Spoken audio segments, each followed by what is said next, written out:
Assalamualaikum warahmatullahi wabarakatuh. Alhamdulillahi rabbil alamin. Wassalatu wassalamu ala ashrafil anbiya'i wal mursalin wa ala alihi wa sahbihi ajma'in. Amma ba'd. Alhamdulillah summa alhamdulillah biiznillah, dengan izin Allah Subhanahu wa taala kita dapat berjumpa sekali lagi dalam siri podcast Ramadan. Hari ini insya-Allah episod yang keempat. Insya-Allah hari ini kita akan sembang-sembang lagi sementara kita berpuasa ni. Insya-Allah di awal pagi ini kita teruskan dengan semangat, dengan perjuangan, dengan iltizam yang tinggi untuk kita meninggalkan segala perbuatan-perbuatan kita yang kadang-kadang melampaui batas tu. Yang yakinlah Allah SWT kata, wahai orang-orang yang melampaui batas, janganlah kamu itu berputus asa dengan rahmat Allah SWT. Allah SWT tu dia sesungguhnya Maha Pengampun, Maha Penyayang. Dia tak kira lah berapa banyak pun dosa kita. Yang penting kita sudi nak kembali kepada Allah SWT. Dan seperti mana kita katakan, Ramadan ini adalah satu bulan yang sepatutnya kita guna betul-betul, manfaatkan untuk kita meninggalkan perkara yang kita telah biasa, maksiat atau benda yang lain. Tinggalkan untuk Allah SWT. Rendahkan sayap kita, rendahkan ego kita. Kalau kita rasa macam apa kita buat ni betul, tapi kita tanya balik, Allah suka tak? Rasulullah suka tak? Kalau Rasulullah jumpa kita, Rasulullah approve tak apa kita buat? Esok dia Allah SWT buat yang apa yang kita buat tu adakah mendatangkan redha Allah SWT atau murka dia? Itu timbang cara yang sebelum kita itu dihisap, kita hisap diri kita dulu. Sebelum kita ditimbang kelak, kita timbang dulu antara neraca tu, timbang dia. Antara yang kita suka dan Allah suka, mana yang sepatutnya kita ikut. Jadi itu yang jadi yang utama. Jadi kalau ada perkara-perkara yang kita masih lagi menghadapi masalah untuk tinggal, sebab kadang-kadang perbuatan tu, maksiat tu sudah menjati diri, sudah sebati. Pertama, kita kena minta Allah SWT tolong.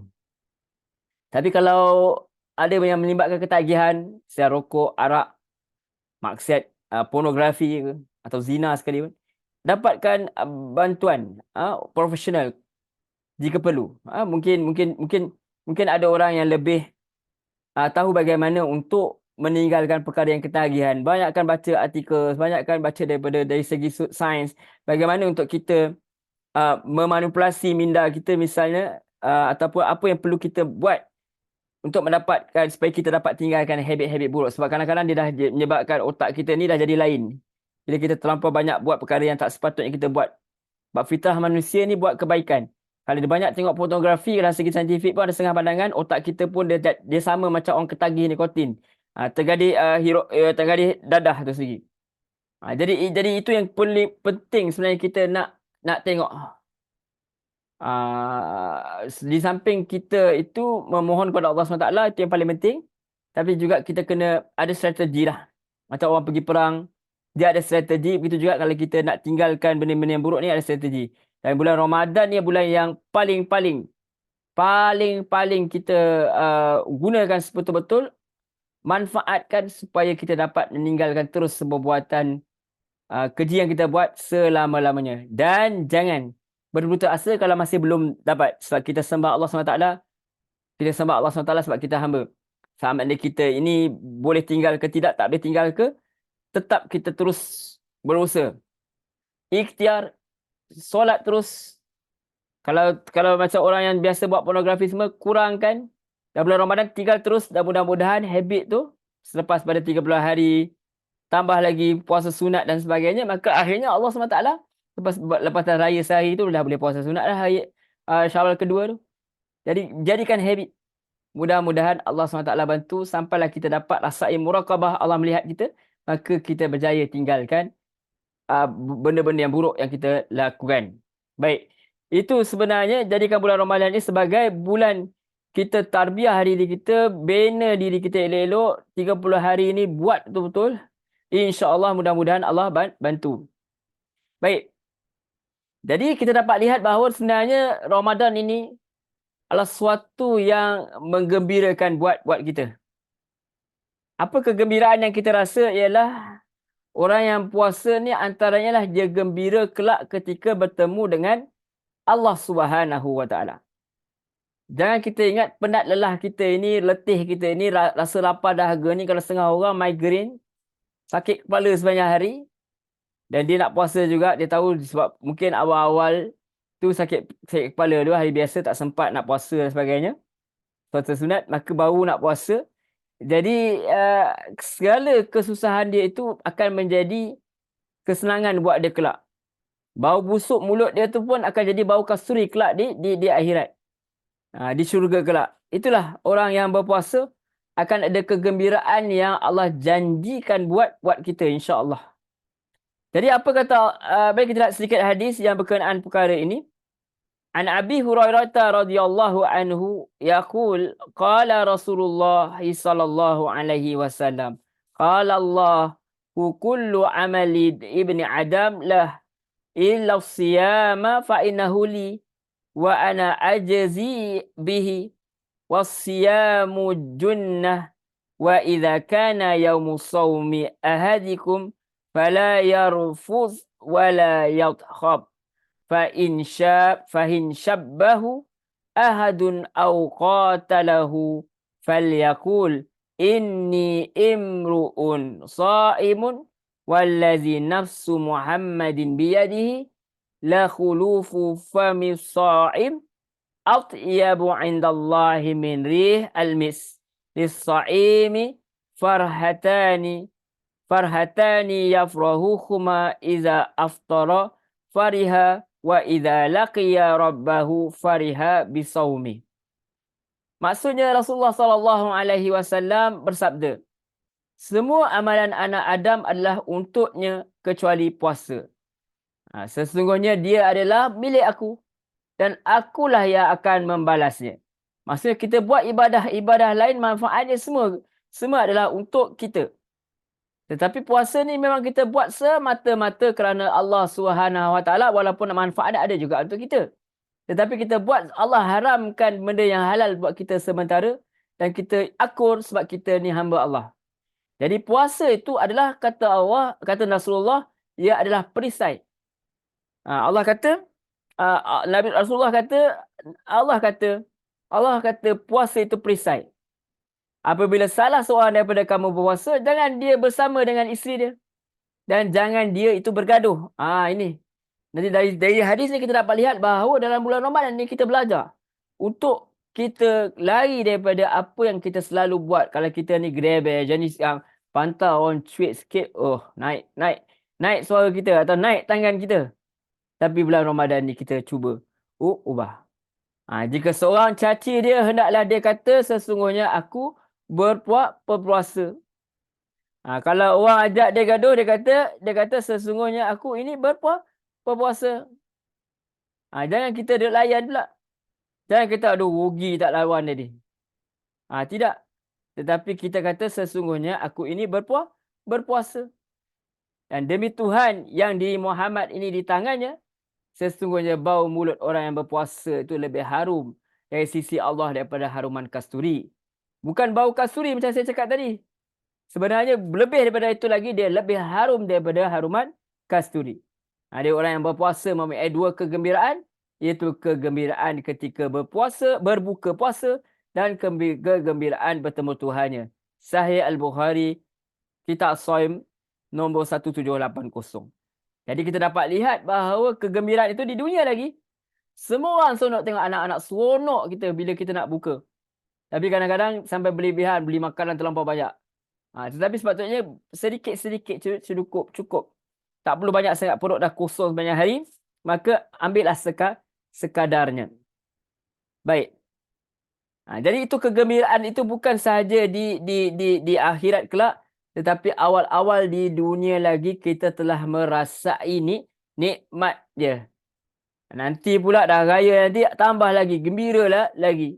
Jadi Nabi kata dua kegembiraan kita, Allah kata dua kegembiraan kita, iaitu masa kita berbuka dan masa kelak kita bertemu Allah Subhanahu wa taala.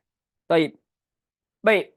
Jadi sebenarnya Ramadan ini kita pun sekarang alhamdulillah sedang berada dalam bulan Ramadan, dan Ramadan ini sebenarnya merupakan bulan yang dinanti-nantikan. Kita lihat masa sebelum Ramadan lagi pun setengah radio dia dah dia letak nasyid setiap jam mesti ada. Nasyid yang berkaitan dengan Ramadan. Untuk manusia itu diperingatkan supaya tak lupa Ramadan dah datang. Misal, tapi sekarang kita dah ada kat Ramadan dah. Jadi Ramadan ini merupakan bukan bulan untuk kita berpesta makan, tetapi dia adalah untuk kita berpesta melakukan ibadah. Jadi sepatutnya kita dah plan lah Ramadan nak buat apa. Nak join tadarus kat masjid ke, nak macam mana, nak buat apa nak baca. Mungkin ada aktiviti tadabbur yang hendak kita lakukan bersama komuniti jiran ke, ada grup, ada apa tu, nak jumpa secara atas talian ke, bersama nak tazkirah bersama keluarga ke, ada hari-hari tertentu yang kita nak buat ataupun perkongsian yang macam kita buat sekarang Ramadan podcast setiap hari insya-Allah sempena bulan Ramadan ni. Jadi kita nak lihat, kita sepatutnya dah plan awal. Jadi kalau kita ada benda maksiat, kalau tuan-tuan minta maaf banyak. Kalau tuan-tuan ni orang yang suka tengok pornografi misalnya, Ramadan tak payah tengok lah. Tak payah tengok laptop pun. Tak payah. Kalau nak tengok podcast ni, tengok dekat luar dengan handphone bersama depan orang ramai. Tapi jangan duduk dalam bilik seorang-seorang. Jangan. Nanti dia jadi tak best. Kalau tiba-tiba tertengok pula. Jadi mengurangkan pahala puasa dan boleh membatalkan kalau tiba-tiba diteruskan pula dengan melakukan aktiviti lain pula. Aktiviti onani dan sebagainya. Jadi kita kena tahu apa kelemahan diri kita. Jangan anggap kita ni bagus, kita power, kita kuat. Tak. Gitu. Dalam kehidupan pun kalau kita nak buat sesuatu, kita kena pastikan bahaya ke tak bahaya ke. Begitu juga dengan amal ibadah kita ni pun kita kena tahu apa kelemahan aku. Oh, jenis aku ni tak boleh duduk dalam bilik seorang-seorang. Nanti macam-macam benda buat. Pergi duduk depan orang ramai. Tak komputer di depan orang ramai. Supaya kita ini selamatlah. Dan kita masih belum boleh menghadirkan muqarabah Allah SWT. Allah tu melihat kita. Ihsan tu apa, beribadah seolah-olah kita melihat Allah. Kalau kita tak mampu lihat Allah, Allah tu melihat kita. At least kita cubalah kapasiti yang boleh kita cuba elak. Wala taqrabu zina, kan? Dan janganlah kamu dekati zina. Kita cuba elakkan benda yang trigger kita. Ini nasihat untuk kita, nasihat untuk saya juga. Apa-apa sajalah yang kita biasa, apa yang trigger. Rokok ni apa trigger dia? Duduk dengan orang-orang yang isap rokok misal. Jadi buat sementara ni tak payahlah duduk dengan orang isap rokok, duduklah kat tempat yang tidak boleh merokok. Misal, macam tu. Kita kena belajarlah perlahan-lahan. Dan yang penting jangan ego. Kalau ego memang masalah. Kalau kita rasa macam kita buat betul. Kita buat ni betul, orang lain pun tak isap rokok pun mati juga. Kita duk fikir macam tu, maka memang susah sedikit. Masa kita ada ego. Ni rendahkan sayap. Ni nasihat untuk saya sendiri juga. Diri saya sendiri. Bukan saya nak nasihat orang lain saja, tetapi nasihat untuk diri saya sendiri juga. Sebab al-dinu itu nasihah. Bicara ini bukan bicara nak bergaduh dengan siapa, tapi bicara kerana hati sayang. Jadi Ramadan ini bukanlah sepatutnya bulan yang melemahkan. Dan bukan bulan untuk jadi bulan malas. Ini kelemahan saya sendirilah, suka tidur kan. Bulan Ramadan ke penat, kalau tak ada apa-apa kerja, rasa nak tidur je. Jadi jangan buat jadi rasa lemau bulan ni. Sepatutnya dia mesti dilakukan dengan aktiviti seharian yang lain. Kalau belajar. Kalau anda seorang pelajar, belajar, teruskan belajar. Kalau ada seorang orang yang bekerja, teruskan kerja. Kalau ada anda bekerja dan juga part time anda belajar, teruskan belajar. Anda uruskan keluarga. Anda ada perniagaan, uruskan perniagaan. Buat semua itu lillahi ta'ala. Kerana Allah Subhanahu wa ta'ala. Jadi aktiviti seharian dilakukan seperti biasalah, yang elok-elok macam biasa. Dan bulan Ramadan sepatutnya adalah bulan yang kita lebih bersemangat. Kita lebih bersungguh dalam kita mengerjakan ibadah dan juga melakukan aktiviti harian kita. Kalau yang jenis yang selalu berjogging ke misal, boleh teruskan tapi dengan kadar-kadar dia lah. Dengan kemampuan kita. Kita kurang makan, mungkin kita boleh kurangkan sedikit dan sebagainya. Dapatkan nasihat pakar. Begitu. Dan kita juga mahu, saya juga mahu, kita semua mahu Ramadan kali ini Ramadan yang lebih baik dan terbaik. setakat ni. Sebab kita tak tahu bila kita akan pergi. Ramadan akan datang, wallahu alam. Ramadan yang ni pun tak tahu, ini baru berapa hari je saja kita berada dalam Ramadan ni. Jadi kita nak minta kepada Allah SWT rahmat dia, afiat dia, agar kita boleh terus berjalan ni sampai dengan baiklah, supaya kita keluar indah je kenangan kita di bulan Ramadan ni. Jadi ada berapa langkah sebenarnya yang kita boleh capai, macam mana kita nak capai takwa tu, macam mana kita nak jadikan supaya Ramadan ni lebih produktif dan lebih bersemangat serta bermotivasi. Pertama, niat. Apa saja yang kita buat, innama a'malu lubin niat. Setiap apa perkara itu mesti dimulakan dengan niat. Niat ni bukan kita kata nawatu samawadin tu, bukan niat tu. Itu lafaz niat. Tetapi selain daripada niat puasa, kita kena niat daripada jantung hati kita yang tulus, ikhlas, yang sungguh-sungguh kita nak beribadah kepada Allah SWT. Dan sungguh-sungguh kita nak berubah jadi insan yang lebih baik. Kita lemah. La haula wa la quwwata illa billah. Tidak ada sebarang daya upaya tanpa kekuatan yang Allah beri kepada kita. Kita memang makhluk daif. Kita senang nak terpengaruh dengan apa saja yang ada di hadapan kita ni. Senang sangat. Tetapi dengan niat yang ikhlas, Allah SWT kata Al-Quran, syaitan itu dia tak boleh nak kacau orang yang ada niat ikhlas ni. Dan nafsu kita yang dah biasa ni pun, dia perlu dididik. Buat sementara ni kan syaitan tu nanti diikat, dia diikat lah bulan Ramadan. Kalau kita ambil daripada zahir hadis, maka kita niat kepada Allah SWT sungguh-sungguh supaya Allah SWT jadikan Ramadan kita Ramadan yang lebih produktif. Bukan seperti sebelum-sebelum ini. Kalau sebelum-sebelum ini dah produktif, kita doa lebih produktif lah. Itu yang kita harapkan. Kalau kita target berniaga, kita nak niaga kita lebih bagus, lebih baik dan sebagainya, sepatutnya bulan Ramadan ni lebih lagi lah. Kalau siapa yang mampu, dia ada duit, dia boleh duduk sebulan, duduk di Mekah, di Madinah, dia nak beribadah saja, silakan kalau dia mampu melakukan sedemikian. Kalau tidak, kita niatlah setiap ibadah yang kita lakukan itu adalah kerana Allah, mudah-mudahan ada pahala. Sebab bagi nafkah juga adalah perintah Allah SWT. Dan dalam apa saja kita buat, mesti ada kawalan. Jangan sampai terbabas membuat perkara-perkara maksiat di samping kita mencari rezeki Allah SWT. Baik, muslimin muslimat yang dirahmati Allah SWT. Selain daripada niat, kita kena tahu bagaimana nak menguruskan masa. Macam kita selalu sebut, kita ulang aktiviti di bulan Ramadan tentu saja akan berbeza daripada aktiviti bulan-bulan lain. Itu menjadikan Ramadan itu special. Kadang-kadang sini saya punya pengalaman sendirilah. Wallahu a'lam macam mana. Bila saya jalan di malam hari tu, saya tengok macam langit tu langit lain dia rasa dia. Suasana tu dia atmosphere tu dah jadi, saya sendirilah rasa macam tu. Bukanlah kata saya bagus ke apa tak. Jadi berkat Ramadan itu sendiri kita rasa tenang. Langit itu langit yang sama. Tetapi perasaan kita itu adalah, ya Allah, ni bulan Ramadan. Adakah semangat aku ini pada hari pertama atau minggu pertama, minggu kedua, minggu ketiga, akhirnya minggu terakhir itu adalah minggu untuk aku bershopping lah sehabis-habis semak nak raya. Lupa kita pasal bulan Ramadan ni. Sedangkan Ramadan belum lagi meninggal kita, dan akhir itu ialah sepatutnya majoriti ulama kata Lailatul Maaf tuan-tuan, puan-puan. Majoriti itulah Lailatul Qadar tu, di hujung-hujung tu. Jadi sepatutnya kita dah ada jadual lah. Kalau belajar tu kita ada jadual. Kalau nak pergi makan angin tu kita ada dia punya aktiviti, dia punya tentatif dia. Maka kalau apatah lagi bulan Ramadan, sepatutnya kita dah ada tentatif kita dah.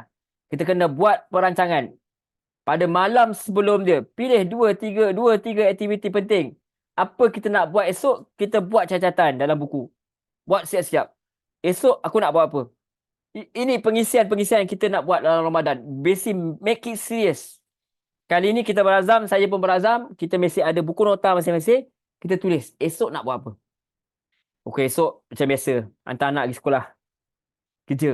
Okey. Ada tak waktu terluang masa pejabat? Bos bagi tak nak sembahyang 2? Kalau bos tak bagi, tak dia buat lah. Sebab kita bekerja kan. Okey, tak apa. Kita ada masa rehat kan. Masa rehat kita tak boleh makan. Okey, apa kita boleh buat waktu makan? Nak baca sikit satu muka surat ke? Quran, misal. Okey, lepas tu nak tadabbur sikit. Jadi kita kena ada aktiviti-aktiviti. Okey, Satu Ahad saya boleh pergi subuh. Sempat. Sebab kadang-kadang tak sempat, orang pergi jauh, ada orang jauh, dia tak sempat nak kena hantar anak, nak gerak anak ni. Kalau dia pergi subuh nanti anak tak bangun. Jadi masalah. Jadi kita rancang. Kita sendiri, kita tak boleh ikut orang. Sebab orang lain, cara dia lain. Masalah dia masalah lain. Kita masalah kita. Hidup kita lain. Hidup dia tak sama dengan kita. Kasut kita tak sama saiz.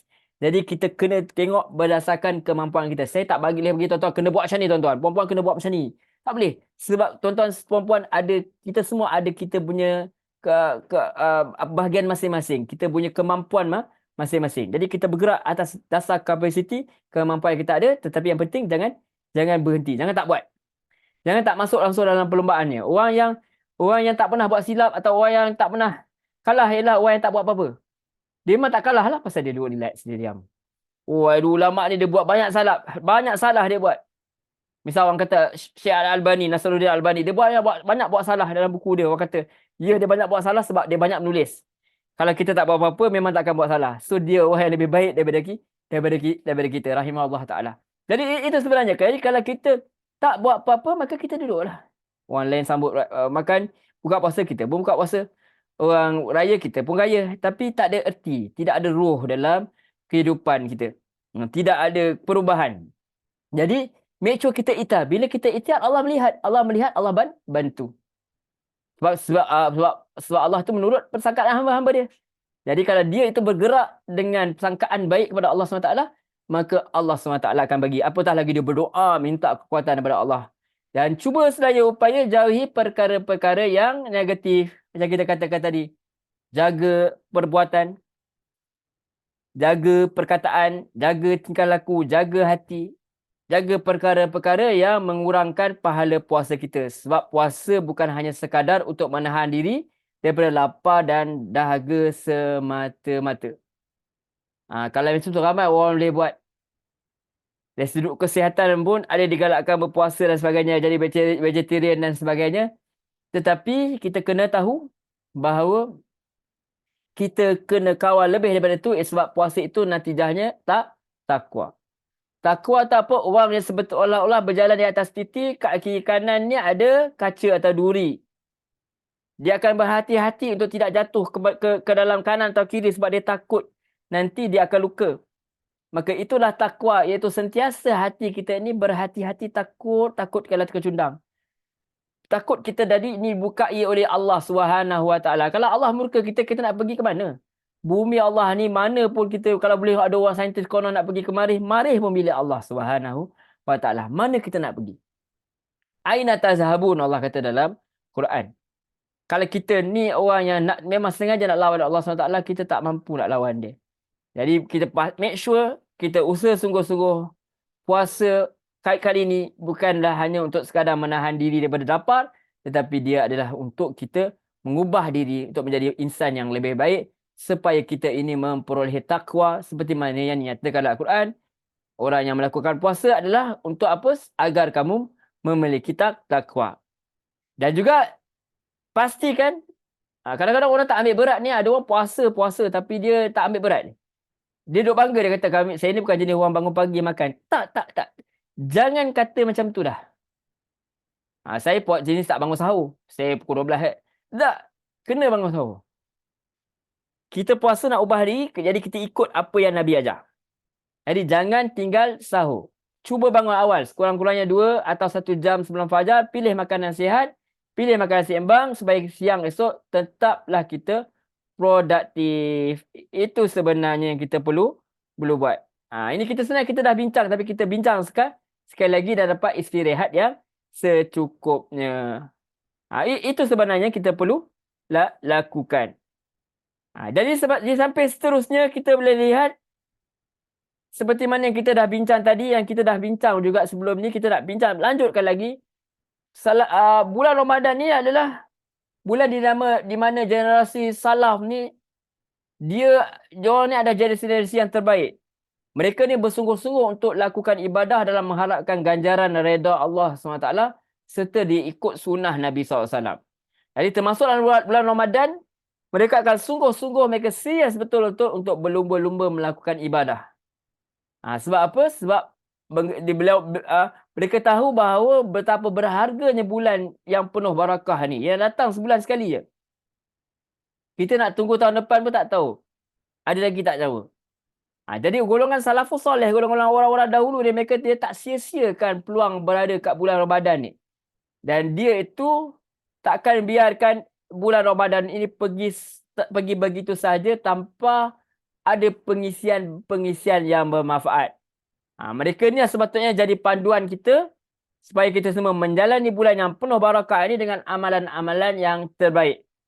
Jadi kita tambah lagi, berikut merupakan antara amalan salafus saleh ni ketika bulan Ramadan. Kalau sebelum mereka berdoa apa? Mereka berdoa agar Allah SWT pertemukan dengan Ramadan. Itu pertama. Dan terima amalan kita. Kalau dah akhir-akhir bulan Ramadan tu, minta supaya Allah panjangkan umur lagi untuk bertemu dengan Ramadan yang berikutnya. Al-Hafiz Ibn Rajab rahimahullah ta'ala Mu'ala' bin Al-Fadil mengatakan, mereka dulu, yakni para salafus saleh, 6 bulan doa kepada Allah SWT agar temukan mereka dengan Ramadan. Maknanya amalan mereka pun mereka dah mula buat yang baik-baik sebab mereka dah bersedia. 6 bulan tuan-tuan, puan-puan, muslimin-muslimat dalam rahmat Allah. Dan selama 6 bulan selepas Ramadan, berdoa agar Allah menerima amalan mereka selama bulan Ramadan. So 6 bulan sebelum Ramadan, dia minta jumpa dengan Ramadan. 6 bulan, dalam 6 bulan selepas Ramadan tu dia doa selalu supaya Allah terima amalan mereka. Itu kita. Kita balik daripada umrah, kita rasa, macam ada ke tak kena lah umrah aku tu. Macam tak, patut boleh buat lebih best. Sebab tu kita minta Allah SWT terima. Setiap hari sampailah Allah jumpakan kita kembali kepada ibadah umrah yang kita nak buat tu, atau dalam konteks sekarang, puasa tu. Jadi Ramadan tu. Satu harapan yang sangat besar mereka harapkan daripada Allah SWT, kerana Ramadan bulan yang penuh barakah, penuh keberkatan yang tidak ada pada bulan lain. Jadi banyakkanlah doa kepada Allah supaya Allah SWT pertemukan kita dengan bulan yang penuh barakah ni. Alhamdulillah kita dah berada dalam bulan ni, dan mudah-mudahan bila dah habis kita diterima amalan kita dan Allah sampaikan lagi kita ke dalam bulan Ramadan. Sebab itu kesempatan untuk kita beribadah. Begitu juga perbanyakkan doa dan perbanyakkan sangka baik kepada Allah SWT agar menerima amal-amal soleh yang kita buat. Yang kedua, kita kena buat apa salafus soleh selalu buat. Mereka banyak membaca Al-Quran. Jadi para salafus soleh ni, mereka banyak baca Quran pada bulan Ramadan. Mereka lebih fokus kepada Al-Quran apabila datangnya bulan Ramadan, dan mereka tinggalkan perkara-perkara yang lain. Betul, Al-Imam Bukhari diriwayatkan dalam sahihnya pada bahagian keutamaan baca Al-Quran. Dalam riwayat Al-Bukhari, yang maksudnya biasanya Jibril dia semak baca Al-Quran Nabi SAW sekali pada setiap tahun. Namun pada tahun wafatnya Nabi SAW, Jibril melakukannya dua kali. Itu dia. Dinukilkan pada kitab Syiar Alam Al-Nubala, Imam Malik bin Anas rahimahullah ta'ala, bila masuk bulan Ramadan, beliau tinggalkan baca hadis. Dan majlis ilmu, beliau fokus kepada baca Al-Quran. Ini menunjukkan fadilat besar. Baca Al-Quran ni, sampaikan hadis tu penting. Majlis ilmu pun penting. Tetapi ditinggalkan buat sementara, bulan tu nak kau fokus kepada Al-Quran itu sendiri. Jadi yang perlu kita fokus dekat bulan Ramadan ialah bangun malam. Qiyamul Lail. Jadi bangun malam ni, tuan-tuan, puan-puan, muslimin, muslimat yang dirahmati Allah, dia merupakan kebiasaan para salaf dalam melakukan munajat. Mereka mengadu, mereka meminta ampun kepada Allah SWT. Sama ada selain pada bulan Ramadan ataupun pada bulan Ramadan. Tapi pada Ramadan, mereka ekstra. Lebih bersungguh-sungguh dalam menghabiskan sisa-sisa malam. Diriwayatkan oleh Imam Malik rahimahullah ta'ala dalam kitabnya Al-Muwatta. Abdullah bin Abu Bakar berkata, aku telah mendengar ayahku berkata, dahulu kami selesai dari solat malam pada bulan Ramadan, kami pun segera menyiapkan makanan untuk sahur kerana takut menjelasnya waktu subuh. Itu dia. Dari itu yang niat kita nak bangun malam tu, jadi lepas tu kita teruslah sambung. Kita terus sambung sambung untuk kita melakukan kita makan sahur. Sahur tu juga waktu banyakkan istighfar. Banyakkan istighfar dan banyakkan juga doa. Baik tuan-tuan, kita teruskan lagi insya-Allah. Jadi yang seterusnya, macam kita dah bincang sebelum ni, banyakkan sedekah. Banyakkan sedekah pada bulan Ramadan. Diriwayatkan oleh Imam Bukhari, Al-Muslim daripada Ibnu Abbas radhiyallahu anhu bahawa Nabi SAW ni manusia yang paling pemurah dalam buat kebaikan, dan baginda sallallahu alaihi wasallam lebih pemurah pada bulan Ramadan. Muttafaqun alaih. Ini dinukilkan oleh Ibnu Rajab dan kitab dia Lataif Al-Ma'arif bahawa Ibnu Umar radhiyallahu anhu puasa dan tak berbuka kecuali bersama dengan orang-orang miskin. Itu antara amalan peribadi yang dilakukan oleh Ibnu Umar radhiyallahu anhu. Dan juga pada salafus soleh ni pada bulan Ramadan mereka sangat menjaga lisan dan kurangkan bercakap. Dalam sebuah hadis yang diriwayatkan oleh Al-Imam Al-Bukhari, Nabi SAW bersabda, riwayat Al-Bukhari, siapa yang tidak meninggalkan percakapan yang haram dan perbuatan yang haram, maka Allah SWT tak berhajat usahanya meninggalkan makanan dan minum. Jadi kita ni suka kata ke orang, saya pun suka kata ke orang. Jadi bulan Ramadan ni dah start belajar untuk tak cakap banyak pasal orang. Kurangkan bercakap. Jaga lisan ni. Jangan sampai dia membahayakan puasa kita. Itu dia.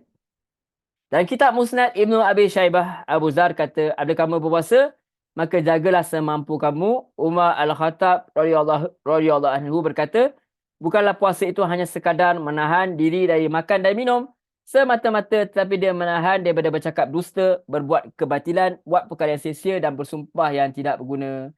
Dan kita doakan kepada Allah Subhanahu wa taala, semoga Allah Subhanahu wa taala terima amalan puasa kita dan semoga Allah mengurniakan kepada kita kemampuan dan kekuatan untuk kita melakukan amal soleh seperti mana yang dilakukan oleh salafus salih. Insya-Allah. Amin amin ya rabbal alamin. Semoga Allah SWT merahmati kita semua. Semoga Allah SWT meneruskan memberi semangat kepada kita untuk meneruskan puasa ini. Tidak kita berhenti. Dan semangat Ramadan ini mudah-mudahan terus berkekal sehinggalah ke akhir hayat kita. Semoga kali ini Allah bantu kita. Allah rahmat kita. Kita betul-betul merintih kat dia. Kita nak jadi orang baik. Allah bagi kita keluar dalam Ramadan ini. Sampailah bila-bila jadi orang yang baik, jadi orang yang soleh seperti mana para salafu soleh sebelum kita. Baik, itu saja tuan-tuan, puan-puan muslimin muslimat yang dirahmati Allah Subhanahu wa taala. Jangan lupa sharekan video-video ni. Kita setakat ni kita dah episod 4 dah. Doakan kita terus bersama insya-Allah sampailah ke akhir bulan Ramadan ini. Mudah-mudahan apa saja perbincangan yang kita ada katakan ni ada manfaat dia. Saya mohon maaf atas segala kesilapan. Ada yang tersalah, tuan-tuan tinggalkan, puan-puan tinggalkan. Ambil saja yang baik dan bermanfaat. Dan mudah-mudahan saya minta maaf juga apa saja kata-kata yang menyebabkan tuan-tuan, puan-puan terluka. Saya tidak maksud untuk melakukan perkara tersebut. Dan mudah-mudahan Allah ampunkan dosa saya dan mudah-mudahan Allah ampunkan dosa kita semua. Dan kita terus semangat di bulan Ramadan ni bersama Ramadan Podcast insya-Allah setiap hari jam 8 pagi. Mudah-mudahan Allah rahmatinya sampailah ke akhir Ramadan ini insya-Allah. Dan semoga rahmat Allah tu kekal sampai kita ke akhir hayat. Itu saja insya-Allah. Wassalamualaikum warahmatullahi wabarakatuh. Terima kasih banyak.